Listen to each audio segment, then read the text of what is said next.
Chapter 2. Slavery and Escape. That evil influence which carried me first away from my father's house, which hurried me into the wild and indigested notion of raising my fortune, and that impressed those conceits so forcibly upon me as to make me deaf to all good advice, and to the entreaties and even the commands of my father, I say, the same influence, whatever it was, presented the most unfortunate of all enterprises to my view, and I went on board a vessel bound to the coast of Africa, or, as our soldiers vulgarly called it, a voyage to Guinea.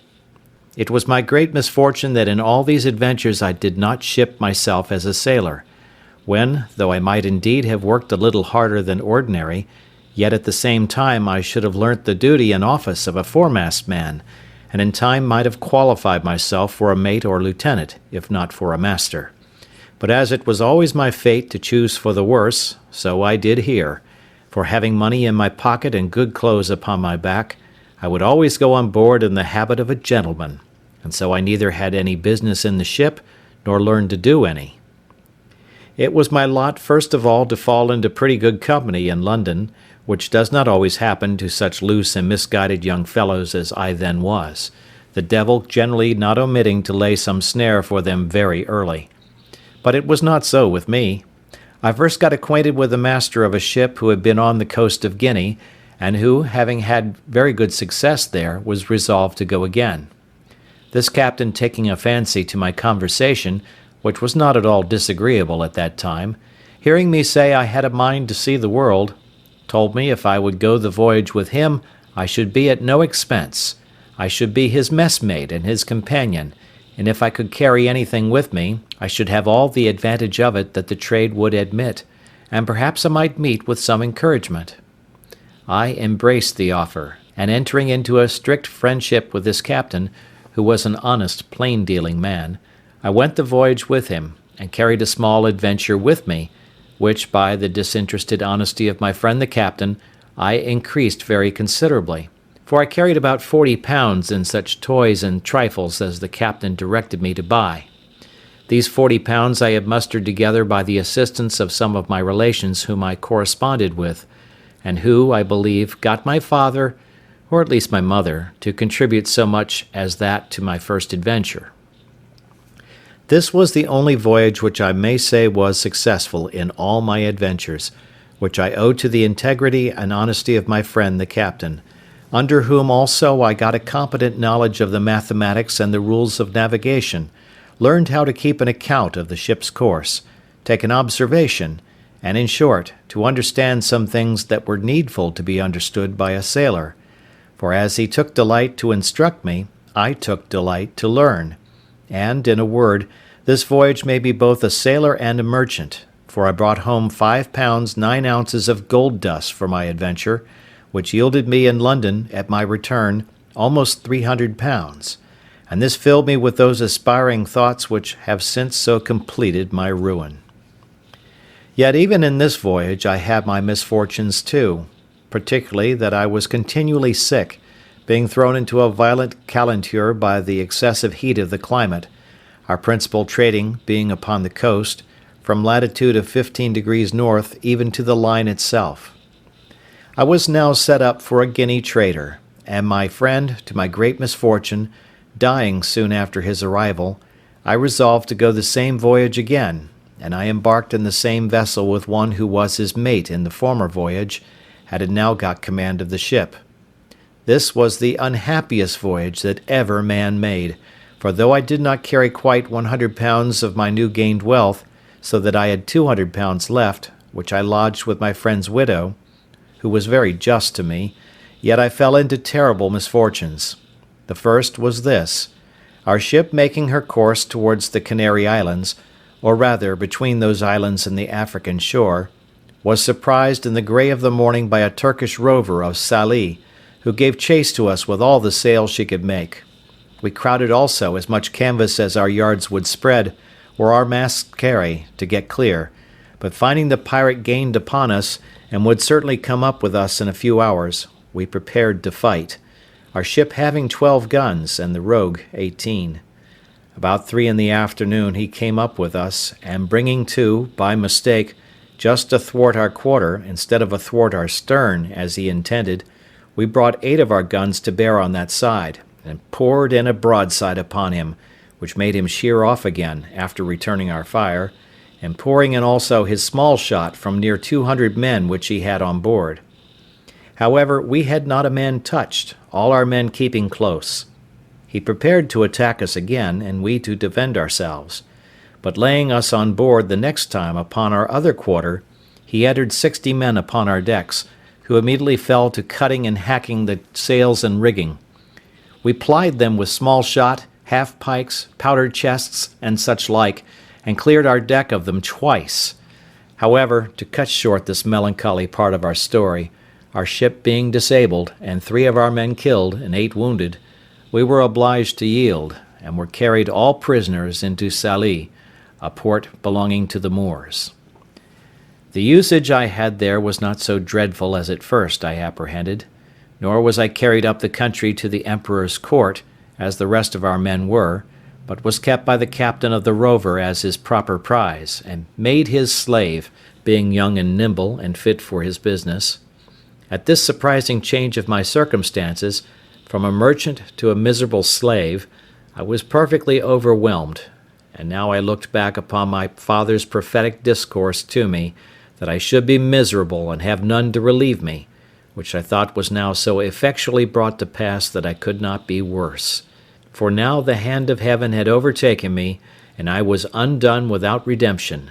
But, alas, this was but a taste of the misery I was to go through, as will appear in the sequel of this story.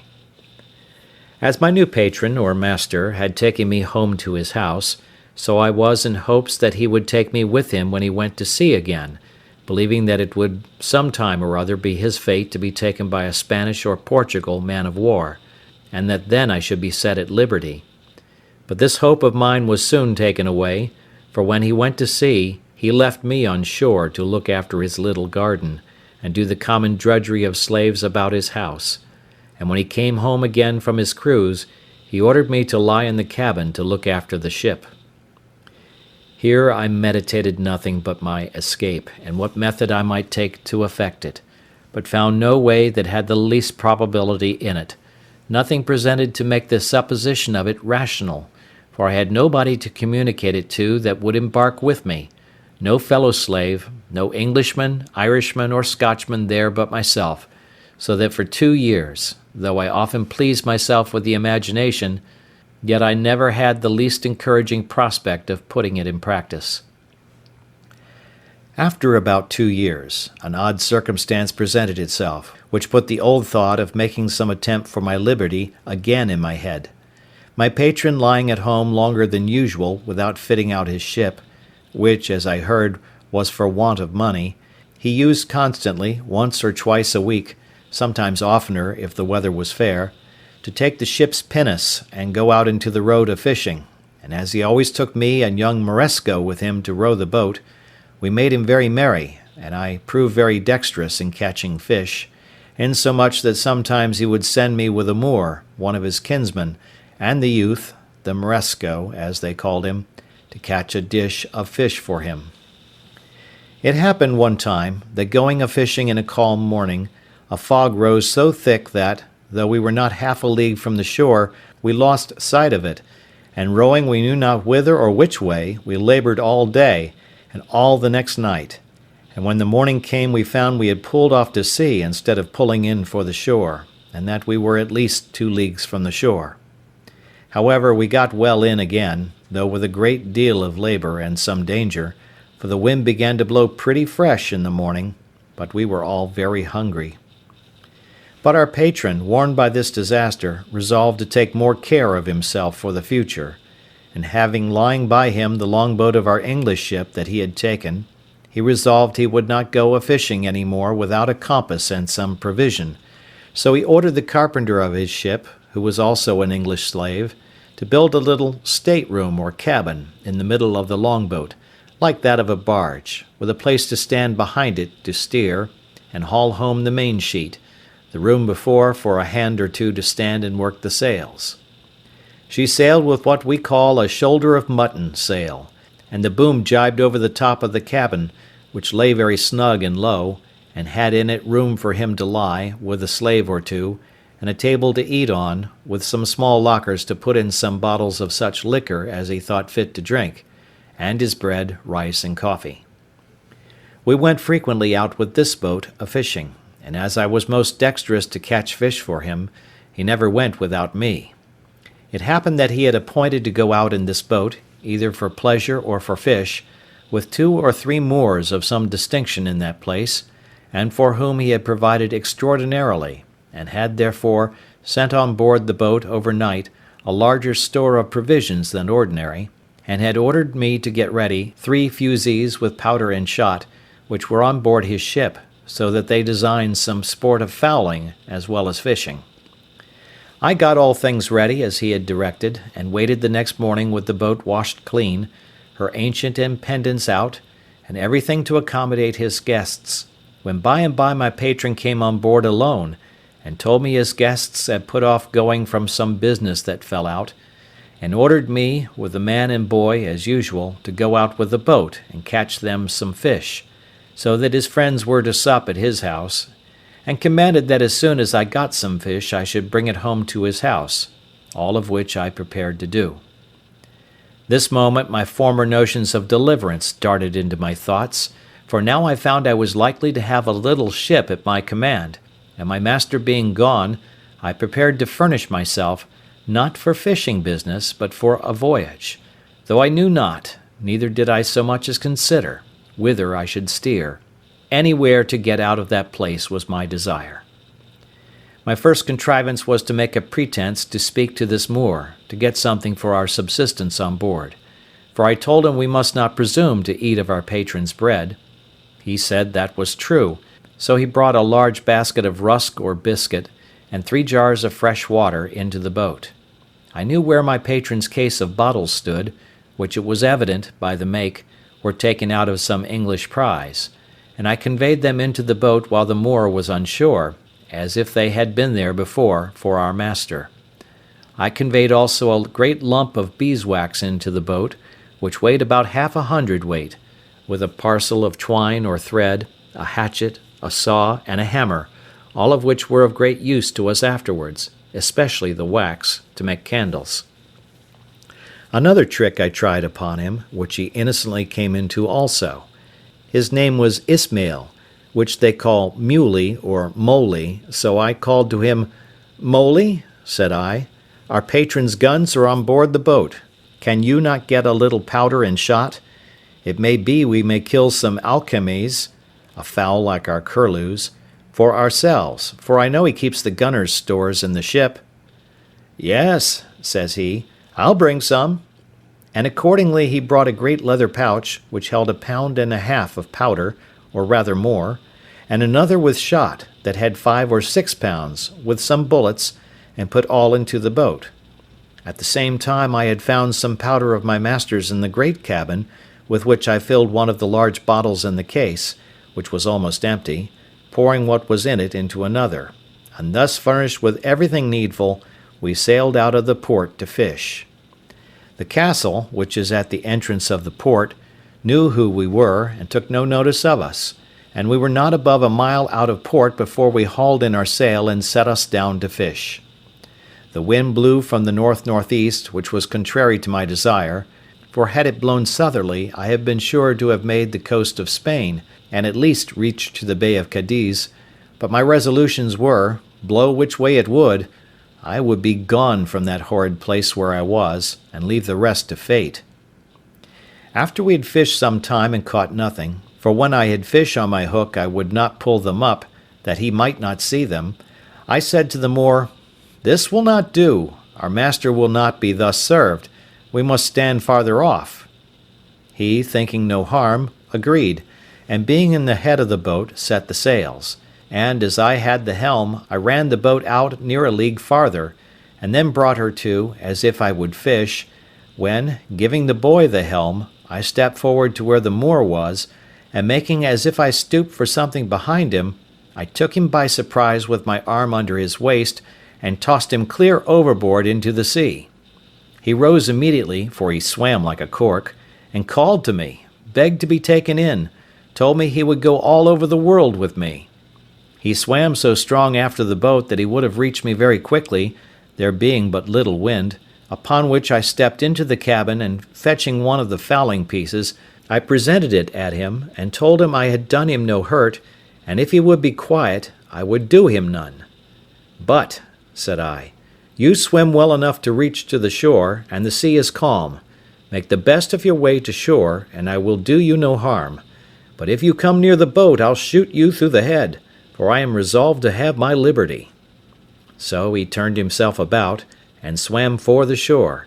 and I make no doubt but he reached it with ease, for he was an excellent swimmer. I could have been content to have taken this Moor with me, and have drowned the boy, but there was no venturing to trust him. When he was gone, I turned to the boy, whom they called Xury, and said to him, Xury, if you will be faithful to me, I'll make you a great man. But if you will not stroke your face to be true to me, that is, swear by Mahomet and his father's beard, I must throw you into the sea too. The boy smiled in my face, and spoke so innocently that I could not distrust him, and swore to be faithful to me, and go all over the world with me.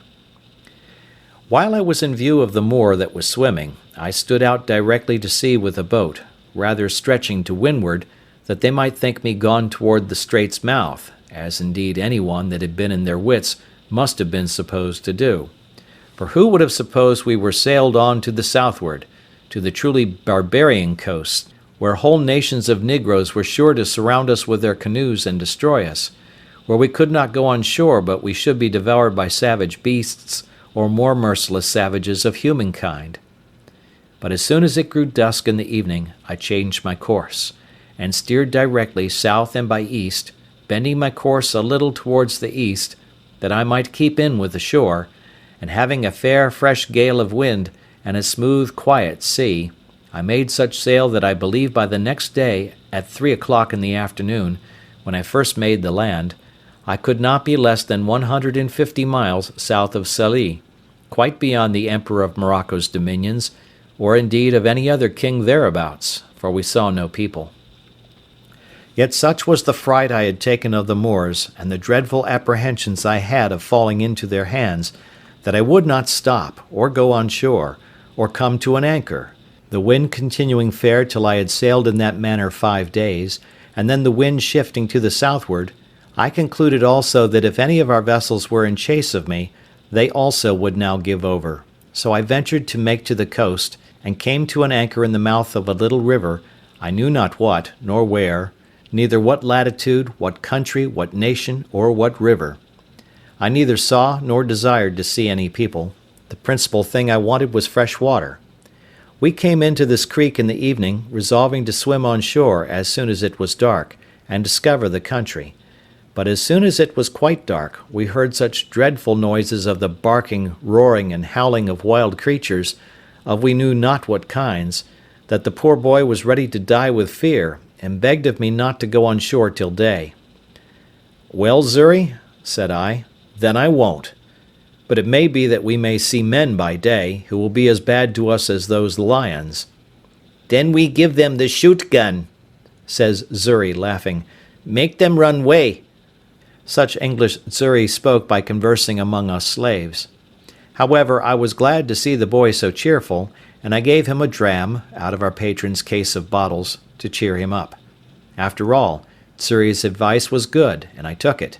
We dropped our little anchor, and lay still all night. I say still, for we slept none, for in 2 or 3 hours we saw vast great creatures, we knew not what to call them, of many sorts, come down to the seashore and run into the water, wallowing and washing themselves for the pleasure of cooling themselves, and they made such hideous howlings and yellings that I never indeed heard the like.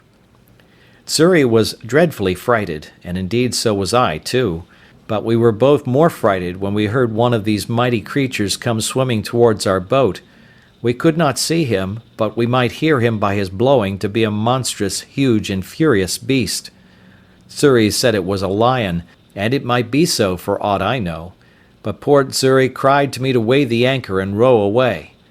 No, says I, Xury, we can slip our cable, with the buoy to it, and go off to sea, They cannot follow us far."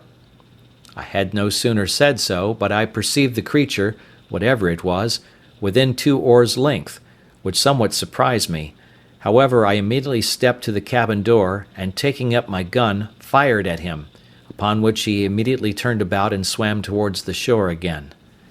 But it is impossible to describe the horrid noises and hideous cries and howlings that were raised, as well upon the edge of the shore as higher within the country, upon the noise or report of the gun, a thing I have some reason to believe those creatures had never heard before.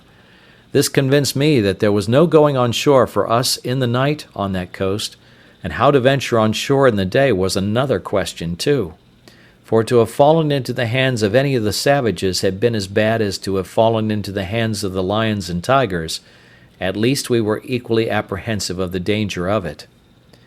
Be that as it would, we were obliged to go on shore somewhere or other for water, for we had not a pint left in the boat. When and where to get to it was the point. Xury said if I would let him go on shore with one of the jars, he would find if there was any water, and bring some to me. I asked him why he would go, why I should not go, and he stay in the boat. The boy answered with so much affection as made me love him ever after. Says he, "If wild men come, they eat me, you go way." "Well, Xury," said I, "we will both go, and if the wild mans come, we will kill them. They shall eat neither of us." So I gave Xury a piece of rusk bread to eat, and a dram out of our patron's case of bottles which I mentioned before, and we hauled the boat in as near the shore as we thought was proper, and so waded on shore, carrying nothing but our arms and 2 jars for water. I did not care to go out of sight of the boat, fearing the coming of canoes with savages down the river, but the boy seeing a low place about a mile up the country, rambled to it, and by I saw him come running towards me. I thought he was pursued by some savage, or frighted with some wild beast, and I ran forward towards him to help him, but when I came nearer to him I saw something hanging over his shoulders, which was a creature that he had shot, like a hare, but different in colour, and longer legs. However, we were very glad of it, and it was very good meat, but the great joy that poor Xury came with was to tell me he had found good water and seen no wild mans. But we found afterwards that we need not take such pains for water, for a little higher up the creek where we were we found the water fresh when the tide was out, which flowed but a little way up. So we filled our jars, and feasted on the hare he had killed, and prepared to go on our way, having seen no footsteps of any human creature in that part of the country. As I had been one voyage to this coast before, I knew very well that the islands of the Canaries, and the Cape de Verde Islands also, lay not far off from the coast. But as I had no instruments to take an observation to know what latitude we were in, and not exactly knowing, or at least remembering, what latitude they were in, I knew not where to look for them, or when to stand off to sea towards them. Otherwise I might now easily have found some of these islands. But my hope was, that if I stood along this coast till I came to that part where the English traded, I should find some of their vessels upon their usual design of trade, that would relieve and take us in. By the best of my calculation, that place where I now was must be that country which, lying between the Emperor of Morocco's dominions and the Negroes, lies waste and uninhabited, except by wild beasts, the Negroes having abandoned it and gone farther south for fear of the Moors, and the Moors not thinking it worth inhabiting by reason of its barrenness, and indeed both forsaking it because of the prodigious number of tigers, lions, leopards, and other furious creatures which harbour there, so that the Moors use it for their hunting only, where they go like an army, 2,000 or 3,000 men at a time, and indeed for near 100 miles together upon this coast, we saw nothing but a waste, uninhabited country by day, and heard nothing but howlings and roaring of wild beasts by night. Once or twice in the daytime I thought I saw the Pico of Teneriffe, being the high top of the mountain Teneriffe in the Canaries, and had a great mind to venture out, in hopes of reaching thither, but having tried twice, I was forced in again by contrary winds, the sea also going too high for my little vessel. So I resolved to pursue my first design, and keep along the shore. Several times I was obliged to land for fresh water after we had left this place, and once in particular, being early in morning, we came to an anchor under a little point of land, which was pretty high, and the tide beginning to flow, we lay still to go farther in. Xury, whose eyes were more about him than it seems mine were, calls softly to me, and tells me that we had best go farther off the shore. For, says he, look, yonder lies a dreadful monster on the side of that hillock fast asleep. I looked where he pointed, and saw a dreadful monster indeed, for it was a terrible great lion that lay on the side of the shore, under the shade of a piece of the hill that hung, as it were, a little over him. Xury, says I, you shall on shore and kill him. Xury looked frighted, and said, me kill, he eat me at one mouth. One mouthful, he meant. However, I said no more to the boy, but bade him lie still, and I took our biggest gun, which was almost musket-bore, and loaded it with a good charge of powder and with 2 slugs, and laid it down. Then I loaded another gun with 2 bullets, and the third, for we had 3 pieces, I loaded with 5 smaller bullets. I took the best aim I could with the first piece to have shot him in the head, but he lay so with his leg raised a little above his nose that the slugs hit his leg about the knee and broke the bone. He started up, growling at first, but finding his leg broken, fell down again, and then got upon 3 legs, and gave the most hideous roar that ever I heard. I was a little surprised that I had not hit him on the head. However, I took up the second piece immediately, and though he began to move off, fired again, and shot him in the head, and had the pleasure to see him drop and make but little noise, but lie struggling for life. Then Xury took heart, and would have me let him go on shore. Well, go, said I. So the boy jumped into the water, and taking a little gun in one hand, swam to the shore with the other hand, and coming close to the creature, put the muzzle of the piece to his ear, and shot him in the head again, which dispatched him quite. This was game indeed to us, but this was no food, and I was very sorry to lose 3 charges of powder and shot upon a creature that was good for nothing to us. However, Xury said he would have some of him, so he comes on board and asked me to give him the hatchet. For what, Xury? Said I. Me cut off his head, said he. However, Xury could not cut off his head, but he cut off a foot, and brought it with him, and it was a monstrous great one. I bethought myself, however, that perhaps the skin of him might, one way or other, be of some value to us, and I resolved to take his skin if I could. So Xury and I went to work with him, but Xury was much the better workman at it, for I knew very ill how to do it. Indeed, it took us both up the whole day, but at last we got off the hide of him, and spreading it on top of our cabin, the sun effectually dried it in 2 days' time, and it afterwards served me to lie upon. End of chapter 2.